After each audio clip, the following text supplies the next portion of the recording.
Prenez place. Pendant que vous prenez place, et nous allons rentrer dans le message de la parole de Dieu, mais avant tout, nous ferons une courte prière. Éternel notre Dieu, roi des rois, roi de l'univers, roi de toute la terre, toi qui es merveilleux, qui es saint et qui est réel, fidèle, nous te louons, nous te louons, nous te louons, nous t'exaltons parce que tu es Dieu, l'Esprit de Dieu vivant. Nous sommes certains que tu es là parmi nous parce que depuis le matin, nous sommes assemblés autour de ta parole. Ce que nous te demandons ce matin, c'est de prendre place, de nous débattre de la chair et du sang et également de faire ressortir ce qui doit être sorti par la puissance de ta parole. Ainsi, nous avons prié dans le nom de Jésus. Amen. Alors, le texte pour vous n'est pas nouveau ce matin. Nous avons pas mal d'adorateurs qui ont parlé de ce texte. Mais nous allons voir également quelques choses, quelques lignes, quelques vérités encore dans ce texte que je suis certain qu'il va être encore prêché pour la conférence et même encore dans peut-être une autre occasion, qui sait. Vous vous rappelez, eh bien, nous avons passé du temps dans ce texte, nous avons parlé de la tristesse, un ennemi à combattre, et nous avons fait 2 séances là-dessus. Mais ce matin, le Seigneur nous donne de vous parler du triomphe, puisqu'il s'agit de triompher en Christ, mais aussi il faut parler du triomphe. Nous avons vu également les obstacles au triomphe, ce qui pourrait nous déranger. Maintenant, nous verrons le triomphe. Et comme sujet, nous avons le triomphe est possible. Combien parmi nous qui le pensent et le croient que le triomphe est possible? Amen, amen. Nous le disons, le triomphe est possible. Ce n'est pas un slogan.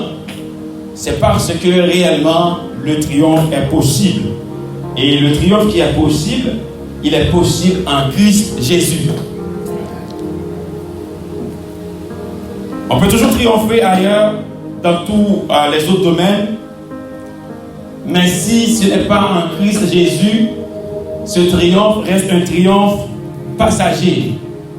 Ce triomphe reste un triomphe quand même aussi relatif. Alors, nous avions vu pas mal de choses. Qu'est-ce que triomphe? C'était pour bien comprendre le texte et tout. Alors, pour que le triomphe soit possible, on le dit, il faut qu'il soit fait en Christ.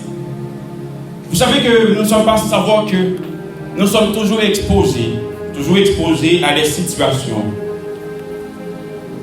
Et souvent, les situations arrivent, elles nous pressent tellement et elles nous font faire ou même dire des choses que nous ne devrions pas faire ni dire. Mais la question maintenant, puisque nous nous trouvons des fois dans des situations, la question est: dans quel camp voulons-nous nous être? Dans quel camp voulons-nous nous être? Ou de quel côté voulons-nous nous tenir? De quel côté voulons-nous nous tenir? Puisqu'il s'agit d'une odeur de mort et d'une odeur de vie, donc cela veut dire qu'il y a 2 côtés. Vous le savez amplement. Voulons-nous nous tenir du côté obscur, qui est le côté de l'odeur de mort, ou voulons-nous nous tenir du côté de la lumière, qui est le côté, encore l'odeur de la vie? Alors, pour répondre à ces 2 questions, nous allons rentrer un petit peu plus profond dans le texte et nous verrons comment le triomphe est possible.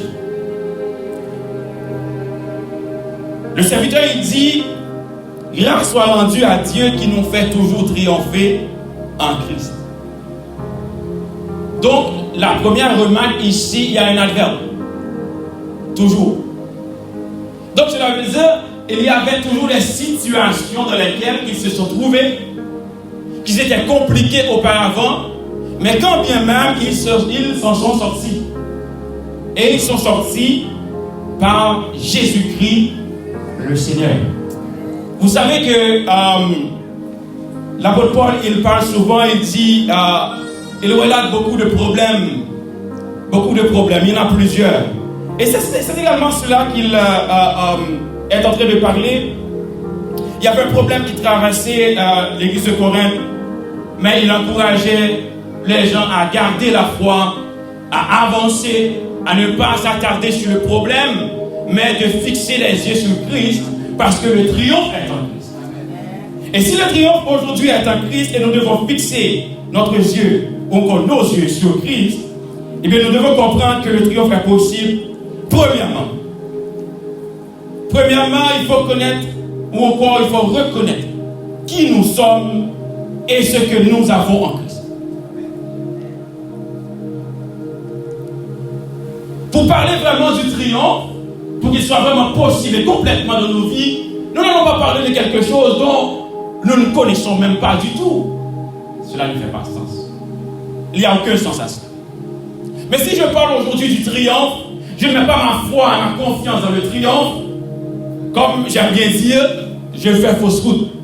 Et nous faisons tous fausse route. Mais premièrement, c'est à reconnaître qui nous sommes et ce que nous avons en Christ. Donc il est important de connaître notre identité. Là, on parle vraiment de l'identité. C'est notre identité plus tard qui va nous faire triompher en Christ. Et si nous n'avons pas l'identité de Christ, et nous ne pouvons à ce moment-là triompher en Christ. Ceux qui triomphent en Christ ont déjà l'identité de Christ. Ou encore ont déjà l'ADN de Christ. En aucune manière, dans laquelle la situation que nous nous trouvons, si nous n'avons pas l'ADN de Christ, eh bien nous allons rester dans cette situation-là, nous allons péricliter, tourner en rond, marcher ici et là. Mais vous savez que celui qui a Christ finit toujours par se relever. Il dit dans 2 Corinthiens 5, 17 que nous connaissons tous, et plusieurs chrétiens,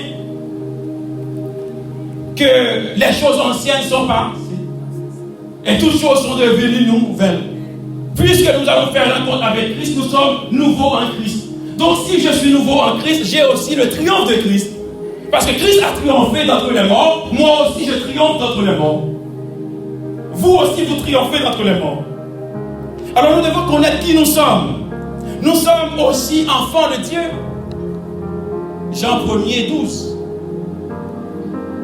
Il dit, mais à tous ceux qui l'ont reçu, à ceux qui croient en son nom, elle a donné le pouvoir de devenir enfants de Dieu. Encore notre identité. Et l'auteur, l'apôtre Paul va nous dire dans Romains 8, 16, l'Esprit lui-même rend témoignage à notre esprit que nous sommes enfants de Dieu. Donc, héritier de Dieu et co-héritier de Christ. On n'est pas capable de triompher, n'est-ce pas? On est capable de dire tout ça, ou pas capable de triompher. Lorsque nous le voyons comme ça, nous ne pouvons pas passer outre. Le triomphe est possible. Parce que nous avons l'identité de Christ. Et ce n'est pas moi qui a dit nous, mais c'est la parole même qui s'est faite chair qui nous le dit. Afin d'être glorifié avec lui, donc nous savons que le triomphe vient de Christ. Et deuxièmement, maintenant,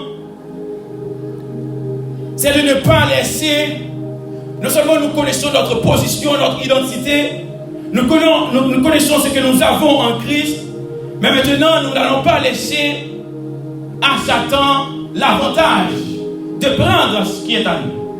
Il l'a dit plus haut dans le verset 11. De ne pas laisser l'avantage à Satan.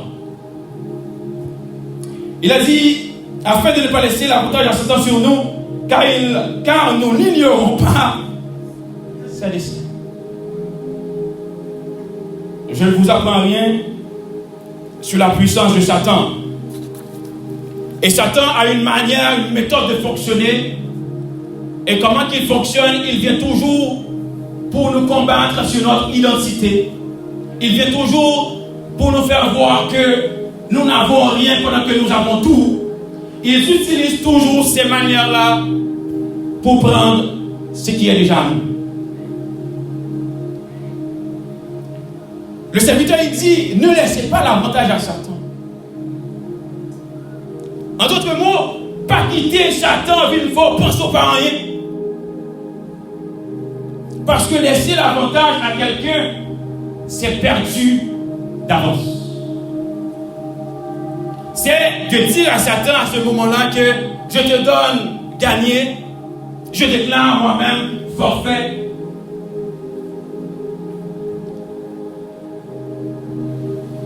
Alors, avoir l'avantage d'une manière éclatante et de reporter le succès total sur quelqu'un, c'est ça qu'on nous venons de décrire.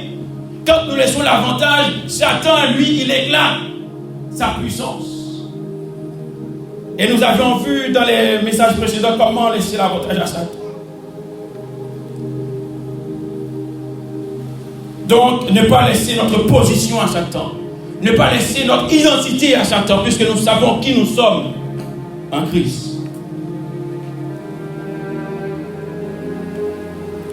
Sachons-le bien que quand on laisse l'avantage à l'ennemi, il réduit notre espoir. Il réduit notre espoir de triompher sur lui. Ils essaient de nous contrer par tous les moyens. Il l'a fait avec Ève. Et voyons comment il l'a fait avec Ève. Il vient par ce que Ève avait déjà su. Ou encore Adam avait déjà su. Il va dire dans Genèse 3:1, il dit le serpent était le plus rusé de tous les animaux des champs que l'Éternel Dieu avait fait. Il dit à la femme, Dieu a-t-il réellement dit, vous ne mangerez pas de tous les arbres du jardin? N'est-ce pas que oui, Dieu avait dit cela? Il avait dit à Adam que oui, tu mangeras tous les arbres, mais sauf un. Sachant que Ève ne savait pas, Satan voulait lui prendre ce piège. Il a essayé aussi la même chose avec Jésus. Dans Matthieu chapitre 4, la Bible dit, après avoir jeûné 40 jours et 40 nuits, il eut faim. Donc en parlant de Jésus. Le tentateur maintenant s'étant approché, lui dit, tu es le Fils de Dieu. Ordonne que ces pierres deviennent des pains. Donc vous voyez comment il arrive sur Jésus. Jésus étant le Fils incarné de Dieu, le Fils unique de Dieu, la vérité même, la parole même, il vient pour dire, tu es le Fils de Dieu. Comme si Jésus ne connaît qui est c'était. Et bien c'est ça qu'on a parlé aujourd'hui là. Notre identité en Christ est vraiment, vraiment importante de savoir que quand nous arrivons devant une situation, nous devons tenir ferme pour quelle que soit la raison, nous ne pouvons pas fléchir. Et Jésus répondit, il est écrit, l'homme ne vivra pas de pain seulement, mais de toute parole qui sort de la bouche de Dieu. Jésus est sorti victorieux parce qu'il connaît son identité. Et son identité, il est le Dieu. Le Dieu incarné. Alors, en connaissant maintenant notre identité et notre position en Christ, c'est ainsi que nous allons maintenant être capables de résister devant le tentateur. Nous avons trois façons trois choses que Satan n'a pas, qui nous fait être capables de lui résister. Première des choses, c'est que nous sommes humains, Satan n'est pas humain. Donc nous avons l'humanité et nous avons également, nous sommes contents, nous avons également Christ qui est lui-même aussi dans son humanité. En étant sur terre, il a été humain. Il est humain. Il connaît nos souffrances. Il connaît tout ce que nous subissons. Pourtant Satan, lui, il a le pouvoir seulement, la puissance. Mais il n'est pas humain. Nous avons l'Esprit de Dieu, alors que Satan, lui, il n'a pas l'Esprit de Dieu.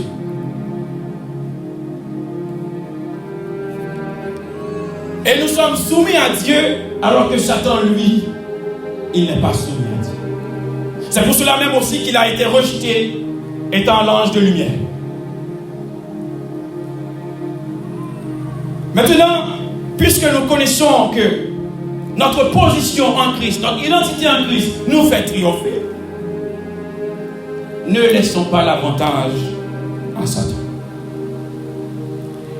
En laissant l'avantage à Satan, c'est perdu d'avance. Et ce que nous parlons maintenant aujourd'hui pour le triomphe, ça serait un rêve. Ça serait un rêve si nous faisons cela. Alors nous connaissons ses ruses, nous connaissons comment qu'il attaque. Nous devons fuir, c'est ce que dit la parole. Fuir. Il dit, voici comment l'apôtre Paul dit qu'il faut se comporter devant Satan. Dans Jacques 4, 7, il dit, soumettez-vous à Dieu, donc à Dieu, résistez au diable et il fuira loin de vous. Pendant qu'il a fui, c'est là que victoire l'a fini parce qu'au papa, il soit dans le monde. Identité au papa. Valeur qu'on gagne au papa. Connaissance qu'on gagne au papa. Parce que quand on prend connaissance pour le servir contre vous-même. Et qu'on y a là, on va l'enquête de connaissance. Rappelez-vous que Dieu a donné à l'homme le pouvoir de dominer sur tout. Mais malheureusement, Adam a remis ce pouvoir à Satan le diable.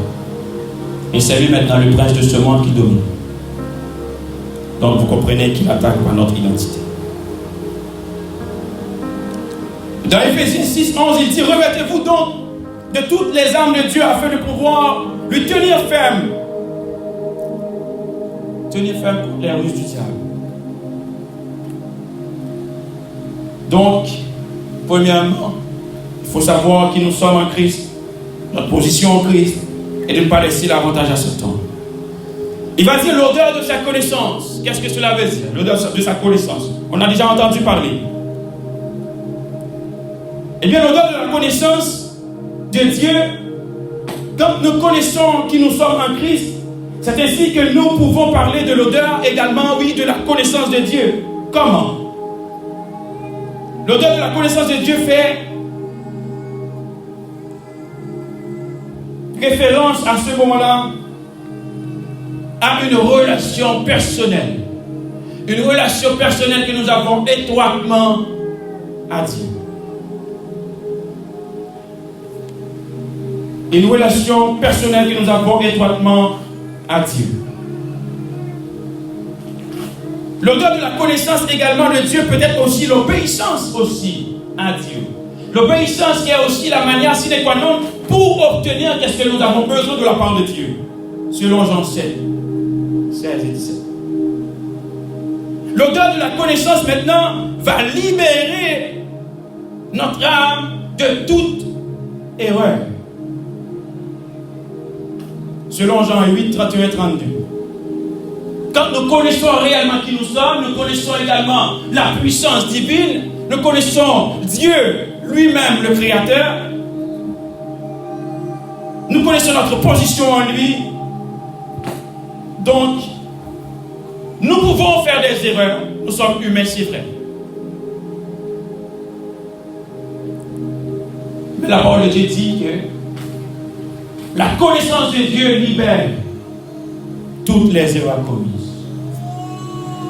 Quelle que soit l'erreur que nous avons commise, que moi-même j'ai commis, quelle que soit la faute, quel que soit ce que nous avons fait que nous ne devrions pas, mais nous savons que maintenant, si nous sommes l'odeur de la connaissance de Dieu, si nous sommes le parfum de Dieu, c'est parce que nous sommes agréables à Dieu. Si nous sommes maintenant agréables à Dieu, cela veut dire que l'erreur que j'ai commise il y a longtemps, l'erreur que j'ai commise il y a hier, Dieu l'a supprimée quand je rentre dans une communication avec lui pour demander pardon. Cette erreur-là est effacée. Parce que je reconnais à ce moment-là que je suis enfant de Dieu. J'ai aussi ma position en Christ. Et je me suis repenti, certainement, véritablement. Et Dieu oublie mon erreur. Et c'est ainsi que maintenant que je peux commencer à dégager l'odeur de la connaissance de Dieu. En dégageant l'odeur de la connaissance de Dieu, nous le voyons dans Jean 8, 31 et 32. Il dit aux Juifs qui étaient avec lui, qui avaient cru en lui, si vous demeurez dans ma parole, vous êtes vraiment mes disciples. Vous connaîtrez la vérité et la vérité vous affranchira. Donc l'odeur de la connaissance de Dieu maintenant libère, nous affranchit, nous étions esclaves, nous sommes libérés. Et quand nous passons également près de les convertis, à ce moment-là, nous l'attirons aussi à faire la même chose que nous. Parce que nous avons l'odeur de la connaissance de Dieu.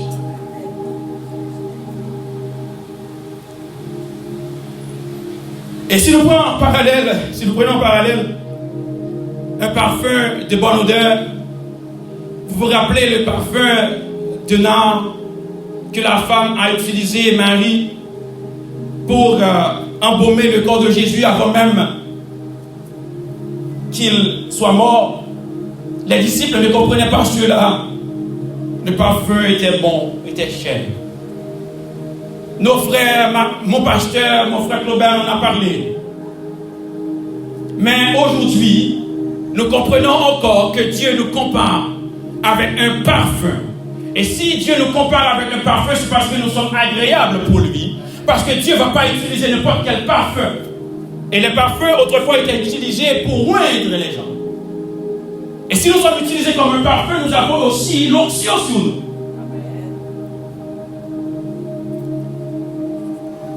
Donc partout où l'on passe maintenant, nous avons une odeur à dégager. La bonne odeur de Christ. Mais je me suis posé la question un peu. Il dit la bonne odeur de Christ. S'il parle de bonne, il y a aussi une mauvaise. Peut-être que vous n'êtes pas d'accord. Mais je ne vous demande pas d'être en accord. Mais s'il parle de bonne, possiblement il y a une mauvaise. Et si nous lirons, si nous regardons dans le texte, nous verrons également ce que nous pourrons appeler la mauvaise odeur de Christ. Et qu'est-ce que la mauvaise odeur de Christ à ce moment-là? C'est ceux qui reçoivent la bonne odeur, mais qui ne distribuent pas la bonne odeur, mais qui restent dans le péché pour que la mauvaise odeur prenne la place. Donc à ce moment-là, nous perdons la bonne odeur. Nous œuvrons complètement de la mauvaise odeur. Nous pratiquons notre propre chose. Nous parlons de nous-mêmes. Nous parlons de notre propre parole. Nous faisons ce qui nous plaît à nous-mêmes. Pendant que nous ne faisons pas ce que Dieu demande. En tant que roi de Dieu. La bonne odeur maintenant de Christ, c'est dans Exode 30 que l'Éternel va parler du parfum. Et voici ce qu'il a dit.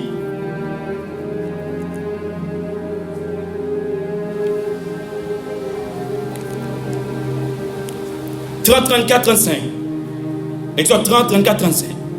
L'Éternel dit à Moïse, prends des aromates, du staté, de l'ongle adorant, du galbanon et de l'encens pur, en partie égale.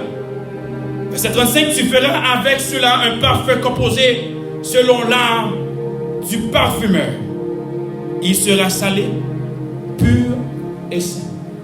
Donc j'aimerais dire à quelqu'un ce matin que, et moi y compris, qu'en tant que parfum de Dieu au odeur de Christ, nous sommes salés, nous sommes purs et nous sommes saints aux yeux de Dieu. Ce n'est pas pour sa raison qu'il dit vous êtes le ciel de la terre. Ce n'est pas pour sa raison qu'il dit vous êtes la lumière du monde. Donc vous êtes aussi le parfum de Dieu. Parfumez-les. Nous sommes les parfums de Dieu. En bas odeur. Mais la bonne odeur. Et si vous remarquez que Dieu a pris le temps de parler à Moïse pour dire cela, pour prendre toutes ces affaires-là, c'est parce que Dieu aussi, à un moment de notre vie, eh bien, nous sommes tellement, nous ne sommes pas conformes, mais il veut que nous soyons le parfum qu'il veut, eh bien, il va nous composer à sa manière. Et c'est quand nous réalisons qui nous sommes réellement en Christ, quand nous réalisons notre position réelle en Christ, c'est à ce moment-là eh bien, nous pouvons exercer ce que nous devons exercer, qui est dégager l'odeur, parler de Dieu, parler de Christ, partout où est-ce que nous sommes, dans notre travail, partout, parler. Et ce que j'aime dans ce texte de Exode 30, il dit, tu feras avec cela un parfum composé selon l'art du parfumeur. Donc le parfum est fait, mais il faut que le parfumeur aussi approuve le parfum. Si le parfumeur n'approuve pas le parfum à ce moment-là n'a pas de valeur. Il faut que le parfumeur approuve le parfum. Il faut qu'il y ait les toucher même si ce n'est pas lui-même qui l'a fait, mais qu'il reconnaît que celui-là il est bon. Nous sommes bons. Oui, nous sommes bons pour Christ. Et nous sommes salés également. Oui, pour saler le monde. Alors l'apôtre dit, nous sommes pour Dieu le parfum de Christ. C'est que Dieu nous a déjà justifiés. Il nous a aussi qualifiés comme importants et même très importants. Cela étant dit, nous ne représentons pas n'importe qui. C'est le Christ lui-même que nous représentons. Nous sommes approuvés. Et nous sommes aussi agréables devant Dieu. Nous avons de la valeur pour Dieu. De même que ce parfum de nard avait une telle valeur que les disciples chamaillaient, réprimandaient Jésus parce qu'il avait laissé la femme jeter le parfum sur ses pieds, sur sa tête, ses cheveux. Mais nous avons aussi de la valeur pour Dieu. Et c'est cette valeur-là que l'apôtre Paul nous dit aussi de transmettre à d'autres pour pouvoir triompher. Et c'est ce qu'il va dire. C'est pourquoi il va dire dans Romains 12, les disciples n'avaient pas compris l'acte posé par la femme. Mais Jésus-Christ va l'expliquer plus tard. Pour dire que oui, c'est Cole qu'il t'a embaumé avant même que tu aies mouru. C'est un sacrifice que dans notre épreuve, tu prends tout ça, tu as gagné un petit parfum pour te bailler. Sous pied Jésus. Alors nous comprenons ici que nous sommes non seulement approuvés et agréables, mais aussi nous sommes un sacrifice vivant de Dieu. Si nous sommes un sacrifice vivant de Dieu, nous avons l'odeur de la vie qui découle en nous. Nous avons l'odeur de Christ. Il a dit aux uns, une odeur de mort donnant la mort. Aux autres, une odeur de vie donnant la vie. Cela signifie quoi? Eh bien, cela signifie que nous avons une responsabilité en tant que roi de Dieu. Nous avons une responsabilité en tant qu'élus de Dieu. Nous avons une responsabilité en tant que personne que Dieu considère comme un parfum. Et c'est quoi cette responsabilité? C'est une responsabilité à laquelle nous ne pouvons pas échouer comme personne. Notre responsabilité en ayant l'identité de Christ nous fait rapprocher de l'intimité même avec Dieu. Donc, nous devons retransmettre cette intimité. Premièrement, il dit, veuillez à ce que nous impactons et envahissons le lieu que nous occupons. La première responsabilité maintenant, c'est que nous veillons à ce que nous impactons, nous envahissons le lieu que nous occupons. Car nous effectuons un travail de sentinelle. C'est dans Ézéchiel 33, 6, il va dire ceci. Si la sentinelle voit venir l'épée et ne sonne pas là, et ne sonne pas de la trompette, si le peuple n'est pas averti et que l'épée vienne enlever à quelqu'un la vie, celui-ci périra à cause de son iniquité. Mais je redemanderai son sang aux sentinelles. C'est l'Éternel Dieu qui parle. Notre première responsabilité, nous sommes aussi une sentinelle. Non seulement nous faisons répandre le parfum de Dieu, mais nous sommes aussi là pour veiller à ce que tout fonctionne bien. Tout marche bien. Deuxièmement, il dit, donnez la vie à ceux qui n'en ont pas. Donnez la vie à ceux qui n'en ont pas. Comment donner la vie à ceux qui n'en ont pas? Si nous sommes aussi l'odeur de vie, eh bien partout où est-ce qu'on passe, qui avait mort, qui avait un esprit de mort, doit être changé par cette atmosphère, ou cette odeur de vie que nous transportons avec nous. Et c'est ainsi que nous allons donner la vie. Et troisièmement et dernièrement, en donnant la vie, en transportant la vie, en sachant que nous avons une position en Christ, une identité qui nous fait gagner tout, nous devons aussi, par-dessus tout, être obéissants. Parce que l'obéissance également mène à une bonne odeur. L'obéissance mène à une bonne odeur. Comment? L'obéissance à vos conducteurs, à nos conducteurs.